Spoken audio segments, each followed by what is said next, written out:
want to receive high 90s in all of your exams while not spending the whole 24 hours studying? If that is true, then this is the video for you. Today, I'll be sharing my top 12 study tips, which allow me to have a social life while keeping a consistent 4.0 GPA for the past 5 academic years. In this video, apart from the 12 tips, I'll also be taking you throughout my exam week, and I'll be sharing my results at the end of the video to prove that they actually work. If you're new here, my name is Katya. This channel is all about becoming the best versions of ourselves while still having time for social life, creativity, and fun. So without further ado, let's dive right into it. Before I get into my 12 game-changing tips, there is a misconception about myself that I want to debunk. Oftentimes, whenever people hear about my academic success, they usually tell me that I'm talented or that I've been gifted from birth, that academia is just something I'm better at than the majority of people. The truth is, I'm actually one of the least talented people that you've probably ever known. So whenever people approach me and tell me that I am talented or gifted, I am very, very saddened. For one, because I can see how that is stopping them from actually striving towards becoming better. They feel like if they are not talented from birth, what they assume is the case with me, then they are not able to achieve the same heights. But for the second part, whenever I get told that I'm talented, I can see that the person doesn't think of the hard work that I actually put into it. People just assume that I get around life much easier than they do, and it stings. My 12 tips can be broken down into 3 main categories: the things I do before I begin studying, what I do while I study, and what I do during the exams. So let's start with the first category. Tip number 1 is something I do during the review week, and it is create condensed summaries of all of the lessons that I need to prepare for. What this does is it forces you to better understand all of the subjects because you're supposed to choose out the most important details, and it forces you to condense everything, meaning you know exactly what to focus on, and you're able to reduce the amount of words, the amount of additional information that is not necessarily important. Tip number 2 is related to triggers, something that I have discussed in detail in my previous YouTube video. My 2 favorite triggers during exam practice is lighting. For me, I always turn on the white light and the white lamp light, and it is a playlist. There is one specific playlist on YouTube, which I'll be sharing in the description below, that I listen to whenever I study. When that music starts going off in my earphones, I just know that it is study time. The third tip is probably the less pleasant one of all of them. It is to reduce the amount of junk that you consume before the exam. I know how good chocolate and marshmallows can taste, but it is proven that junk food and junk content is actually reducing the brain's activity. So what I like to do is during the days of studying, and preferably a few days before that and during the whole exam week, I try to reduce the amount of junk food that I eat and the amount of junk content that I consume to the barest minimum. Tip number 4 is to get a good night's sleep during your study days and your exam days. I cannot stretch enough how important sleep is to anything that you do, anything that you study. When we sleep, all of the information that we have studied or learned gets processed and organized. If we do not sleep and we go into an exam, for example, the way students who pull all-nighters, then all of the information that you've learned is going to be a chaos in your mind, and it will be very difficult for you to pull something out and remember something. Moving on to the practices I apply during studying. The 5th tip is to create a study plan before you actually start studying. You need to create a little list of your main priorities and lessons that will take you more or less time to master during your practicing. If, let's say, mathematics is something that you struggle with, then it is better to put more time into practicing mathematics than practicing other lessons that are easier for you. Tip number 6 is to create funny analogies for the things that are difficult for you to remember. I, for example, struggle with names, and something that I needed to remember recently was the star with the greatest luminosity. Its name is Eta Carina. The way I remembered it is because I have a niece whose name is Karina. So whenever I thought of this question, I imagined my niece's face and I remembered Karina. Tip number 7 is to not leave things half studied. If there is a word that you do not understand, research the meaning. If you are not 100% confident in an answer or in a question, ask your teacher about it or ask the internet about it. Now we have AI, we have internet in fast access. Obviously, you have classmates, you have teachers. There are so many people and tools that you can use, and you should use them. If you have 100% clarity in everything that you're studying and you're confident in the things that you have written down to study, then you're more likely to remember them because there won't be this friction of doubt. Tip number 8 is closely related to tip number 3, and it has to do with the rest you take in between study sessions. I prefer to give myself certain tasks in terms of studying that when I finish, I go and take a rest, or I set a timer for usually an hour or 2, and then I take a rest.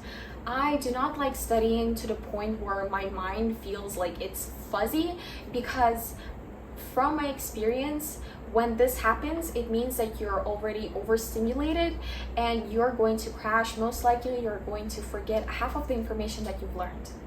What's very important to remember is how you spend your rest time.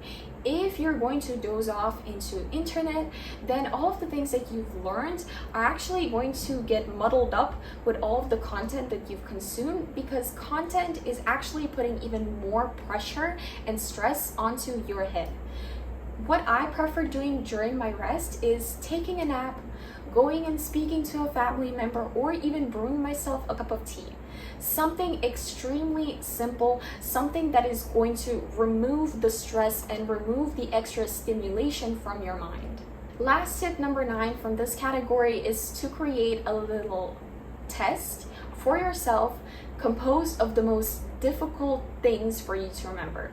If you create a small sheet of paper or even a small note and you read over it 2, maybe 3 times a day, then everything that is difficult for you to remember will settle into your brain and you will memorize it 100%, and you might actually become more confident with the difficult things than you are with the easier things. Moving on to the things that I would do during the exam, the 10th tip is to answer every single question on the test.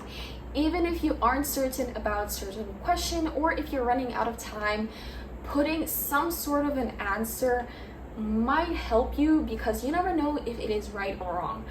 If it is a multiple choice question, for example, then you might just get lucky and circle the correct answer. And sometimes 1 point can turn your GPA from a 3.9 to a 4.0.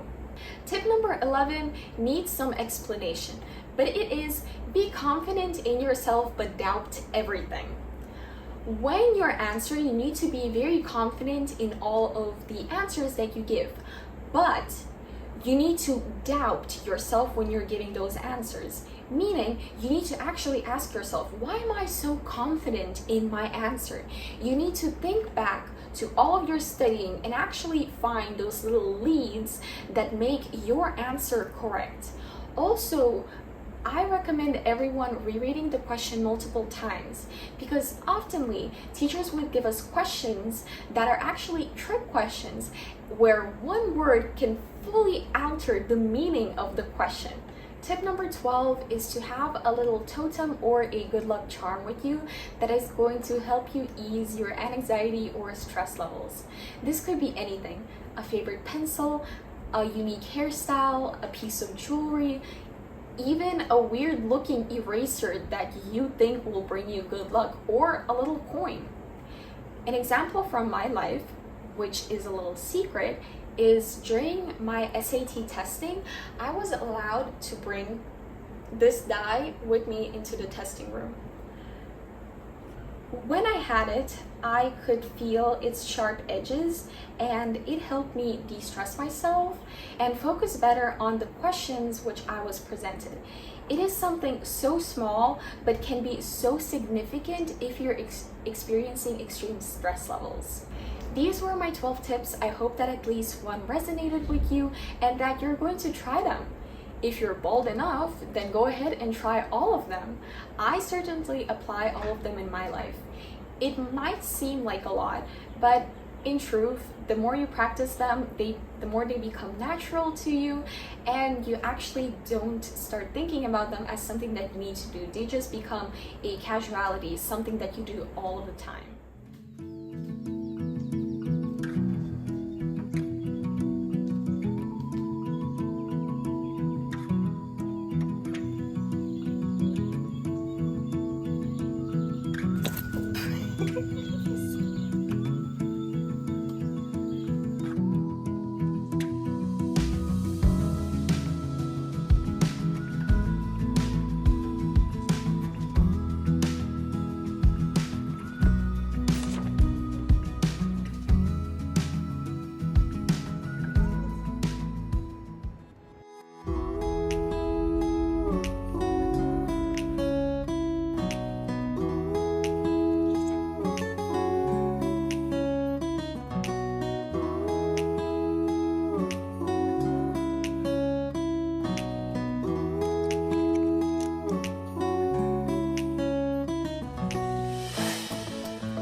It has been 2 weeks since my exams and my report card has finally arrived, so it is time for the big reveal. As you remember, there are 4 tests that I took, and here are my grades for them. For mathematics, I received 97.2%. For Earth and Space, which is the most difficult in my opinion, I received 98.8%. For English, it was a 95%, and for Chinese, 97.6%. Here are my overall grades. The lowest one of them all is 92%, which is for PE, pretty self-explanatory, but my overall grade is 96.85%.